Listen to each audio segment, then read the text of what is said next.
question I ask all the time is who's in charge? And I'm thinking about it again because I have some plants who got aphids. And so I put the aphids outside. I put the plants outside. And it's pretty cool. Within 5 minutes, some wasps showed up, but they were mainly there to eat the honeydew and not the aphids. And the plants have been outside for 4 or 5 days now, and there are not so many of the larger wasps because a lot of the honeydew has been eaten off. Honeydew is a sweet exudate of the aphids. Anyway, now I was just out there a few minutes ago, and there are just hundreds of tiny little wasps. About the big ones are maybe that long, and the little ones are about that long. And I know what they are from just loving insects, that they're parasitic wasps, and they're not social wasps. They live completely solo lives, and the way they work is they lay an egg inside. They use their stinger not to cause specific pain, but to lay an egg inside of an aphid, and then that baby they won't kill the aphid because they want the meat to stay fresh, and the baby wasp will eat the aphid from the inside, and then at some point will emerge like that scene in Alien from the body of the aphid. It's both horrifying and also just nature is amazing, especially when it's not happening to you. And the vast majority of species of wasps actually are parasitic wasps, and they have different host species or different prey species. Some of them will go after spiders, some of them will go after cockroaches, some of them go after caterpillars. And in some cases, they not only lay an egg, but they also control the actions of the prey. So there's at least one species of wasp who will inject a certain species of spider, and then the egg, when it hatches, it controls the spider's behavior such that the spider now, instead of spinning a normal web, spins a special cocoon, inside of which the wasp will eat the spider and be protected from the outside world by the cocoon, and then eventually emerge as a wasp from this. Or there are species who go after cockroaches, and it's very interesting because the cockroaches have been seen to, they know what's coming, and they defend themselves. About 50% of the time, they're able to get the wasp away by kicking them in the head. And interestingly enough, older cockroaches are better at it than younger cockroaches. So in many species, it's sort of learned behavior. And of course, nature can be really unforgiving in this way, that if you don't learn, if you make the mistake once, you're dead. In any case, the spiders or the wasps will lay an egg inside the spiders, inside the cockroach, and take over the cockroach's brain and get the cockroach to walk into a burrow where they seal it up, and then the baby wasp eats the cockroach. And there's a lot of actions like this in nature with parasites. Rabies is a parasite who, to move from one host to another, will move in saliva. And so what the rabies does is cause swallowing to become extremely painful, and therefore you end up with a lot of saliva in the mouth. And then also it can make the creature what's called, there's two types of rabies. It's called dumb rabies, I believe, where you just go numb, you go into a coma and die. And the other is called furious rabies, where basically you become furious.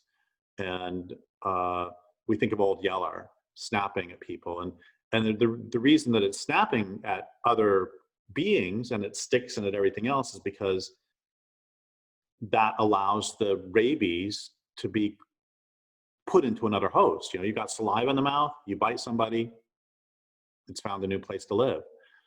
And I want to give a couple more examples because it's just so extraordinary out in nature, and this happens all the time, that there's something called a horsehair worm who lives inside of grasshoppers or crickets and will get into the grasshopper or cricket. I don't remember how, but the point is, at one stage of the parasite's life, it has to be in water.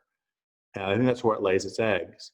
I'm not sure how it gets from the water into the next cricket, but that doesn't matter right now. So it lives and it eats out the cricket or grasshopper from the inside.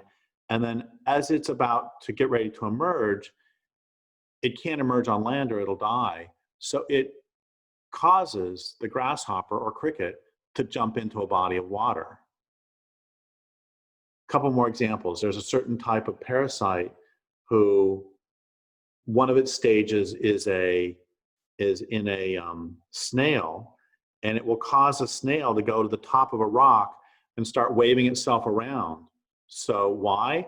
To attract the attention of a bird who will eat it, and that'll be the next phase. One more example, I'll stop with all this. As you can tell, I'm really fascinated by all this. There's a parasite who one part of its life is in a bird, and then the bird poops, a seabird, and then that poop is taken up by some creature at the bottom. I don't remember what type of creature. And then the third part is taken up by a fish. And the way it will affect the fish's behavior is it causes the fish to swim to the surface and flash its belly. And it does that so that the bird will more likely eat it. And those parasites are so important that without them, they drive the entire estuary community, in that if they're not there, the birds starve because it's too hard to catch fish. So they're actually driving the entire carbon cycle, the entire nutrient cycle. And what I want to get at with all this, I want to do one more, sorry.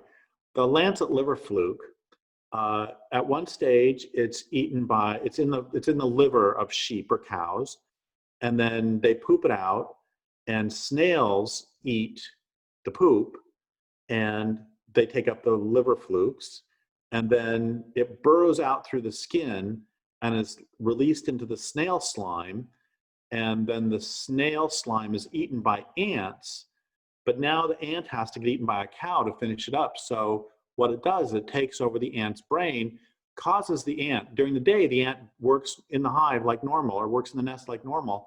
And then in the evening, it crawls up to the very top of a blade of grass, clamps on tight, and holds there in the hope, from the parasite's perspective, that a cow or sheep will come along and eat the blade of grass, and with it the ant, and with it the liver fluke. And the question I always ask in all of this is, who's in charge? As Old Yeller is snapping furiously at the previous owners, at the humans, is Old Yeller thinking, you know, I've always hated these people. They treated me poorly, and now I'm finally going to get back at them? Or is Old Yeller fighting it with every bit of strength, going, no violence, Gandhi, Gandhi? Or is Old Yeller, what is Old Yeller thinking? What are the ants thinking as they climb up to the top? What are the various creatures thinking? What is the cockroach thinking as it walks into the burrow? And I think about this a lot in terms of Jack Forbes, Columbus and Other Cannibals, and the Wendigo disease, he talks in there about Jack Forbes believed that the problem is that there is a spiritual illness with a physical vector that's not a metaphor, it's a real thing that causes people to become cannibals and consume the souls of others. And this makes as much sense of the destruction of the planet as anything else, that the dominant culture has been turned into a bunch of zombies who consume the planet in order to what? I don't know. And so I always think, you know, they talk, we've heard about people getting gold fever, the conquistadors, that they would kill anyone and do anything for gold. And we've talked about people getting oil fever. Talk about it less now, except even though it's more manifest, that they would do anything for that black gold. And this is a question I ask as this culture is killing the planet, is who's really in charge? And I'm not suggesting that we have some parasite burrowed into our brain, some physical parasite burrowed into our brain. I'm not suggesting we got stung by a wasp who now causes us to act the way we do.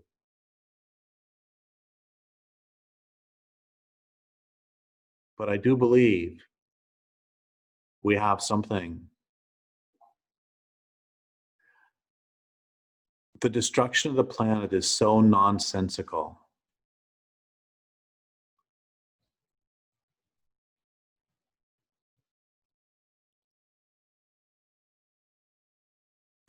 We can also go a completely different direction with this. And, we've talked before about Lewis Mumford talking about authoritarian techniques and how the technologies themselves run society. And at this point, we make cities for cars. We don't make them for human beings. And we make an entire economic system. We fight wars and kill each other over oil. And we kill human beings so we can get access to oil, so that we can run the machines. We're killing the planet so we can maintain this economic system.